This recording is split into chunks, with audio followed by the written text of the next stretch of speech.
में डॉक्टर जफर महमूद और आप देख रहे हैं बाबा बोल एडिटर। सुअर ये एक मौजू है जिसमें हमारे लिए बड़ी अहमियत और सबक पोशीदा है, जिसे मुख्तलिफ मगरबी और अमरीकी ममालिक में गोश्त का अहम जरिया समझा जाता है।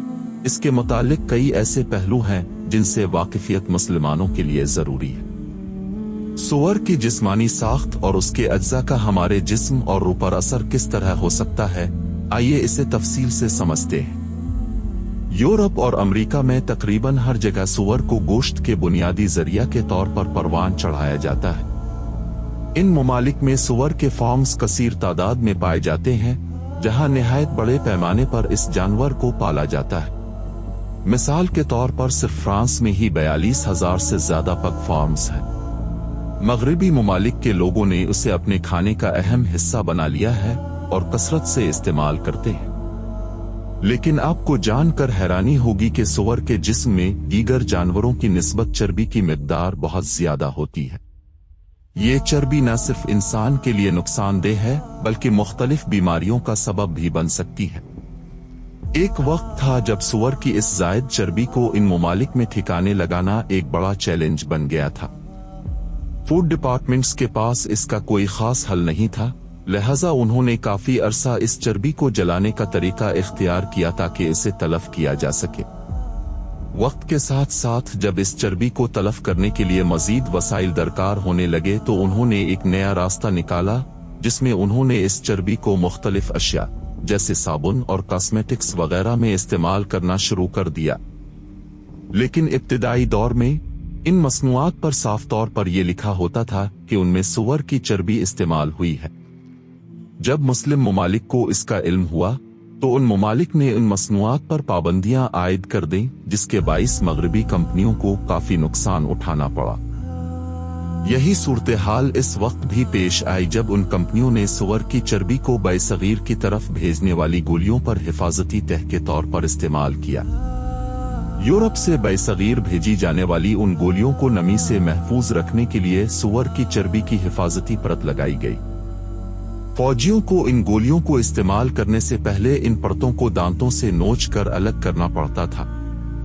जब फौजियों को ये इल्म हुआ कि उन गोलियों पर सुअर की चर्बी इस्तेमाल की गई है तो खास तौर पर मुसलमानों और सब्जीखोर हिंदुओं ने उन गोलियों का इस्तेमाल तर्क कर दिया, जिसके नतीजे में शदीद तनाज़ा पैदा हुआ और ये सूरत हाल आज़ादी की पहली जंग यानी 1857 की बगावत का एक सबब बनी।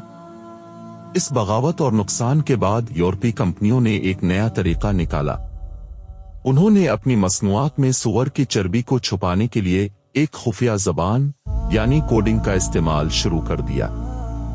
इन कोड्स में सुअर की चर्बी और दीगर ममनू अज्जा को अलिफा कोड्स के तहत दर्ज किया जाने लगा, जैसे कि E471, E472 वगैरह। इन कोड्स की मदद से सुअर के अज्जा को मुख्तलिफ मसनूआत में शामिल किया जाने लगा और ये मसनूआत मुस्लिम ममालिक में भेजने लगे, जिनमें दांतों की पेस्ट, बबल गुम, चॉकलेट, बिस्कुट, कारनफलाकिस, टाफियां, किंडेड फूड्स, मल्टीविटामिन्स और कई अद्वियात शामिल थीं।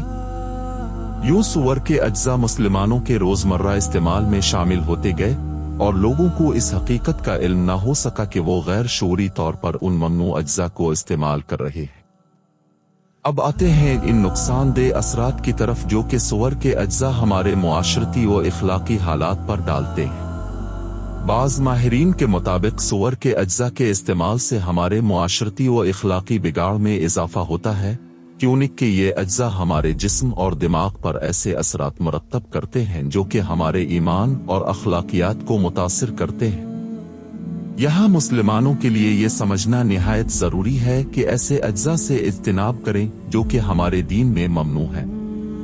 इसके लिए हमें अपने इर्द गिर्द इस्तेमाल होने वाली अशिया पर गौर करना होगा और खास तौर पर खरीदारी करते वक्त उनके अज्जा की तफसील जरूर पढ़नी चाहिए।